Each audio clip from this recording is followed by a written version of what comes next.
छत्तीसगढ़ी गाने देखने के लिए हमारे YouTube चैनल को सब्सक्राइब करें और नए अपडेट्स जानने के लिए बेल आइकन के बटन को क्लिक करें।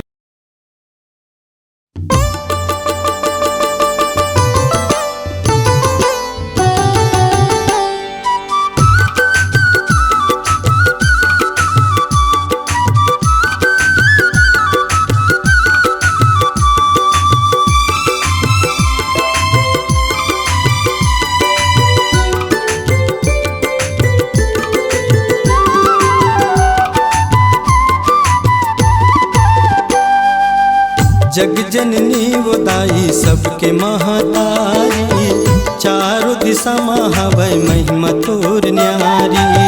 जग जननी वो दाई सबके महतारी, चारों दिशा हवै महिमा तोर न्यारी। तोरे भक्ति मदाई, तोरे भक्ति मदाई हो गए हाँ दीवाना। सर मंगला चली आना, आना वो दाई सर मंगला चली आना। सर मंगला चली आना, आना वो दाई सर मंगला चली आना।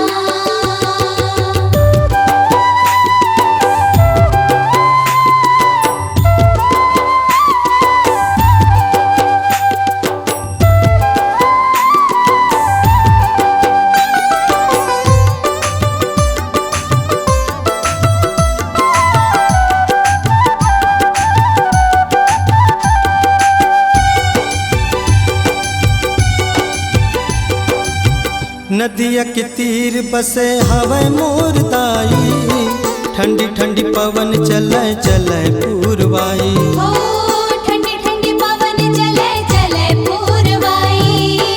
नदिया के तीर बसे हवै मोर दाई, ठंडी ठंडी पवन चले चले पूरवाई। ओ ठंडी ठंडी पवन चले चले पूरवाई।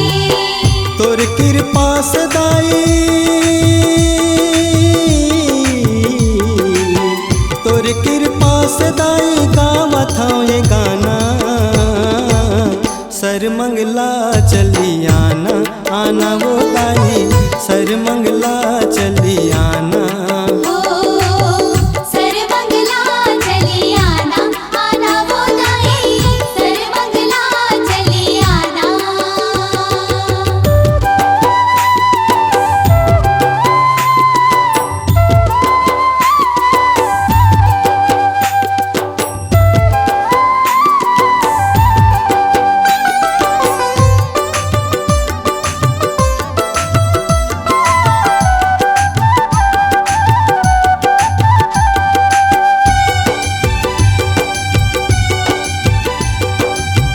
रंग बिरंगी तोरे बाग बगीचा, सुंदर भुवन लगे रूपे तो सजीला।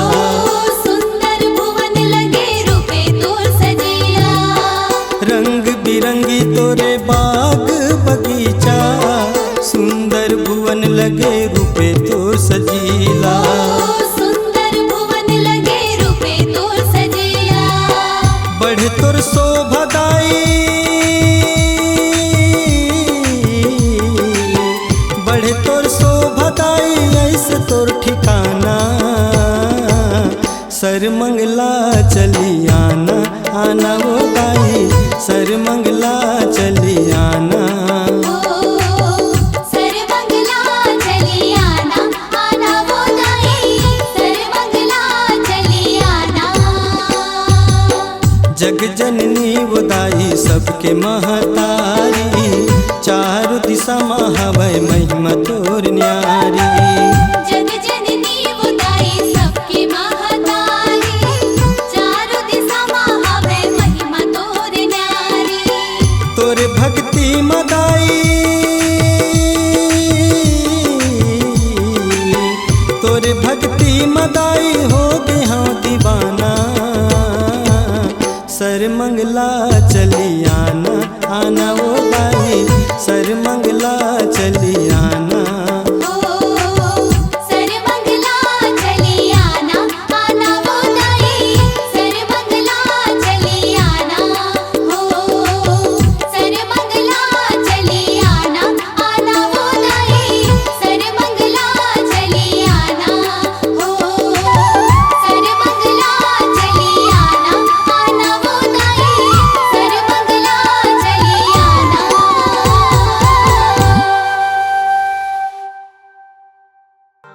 आपकी आवाज ही आपकी पहचान है। यदि आप अपनी आवाज को एक नया आयाम देना चाहते हैं तो चले आइए मल्टी ट्रैक डिजिटल रिकॉर्डिंग के लिए AVM audio video studio, Khamtarai, Raipur. Mobile number 9301523929 और 7869646201। यदि आप नए एवं पुराने गीत सुनना चाहते हैं तो avmgana.com में जाकर गाना फ्री डाउनलोड करें और YouTube चैनल में AVM गाना और KK कैसेट्स को सब्सक्राइब करें।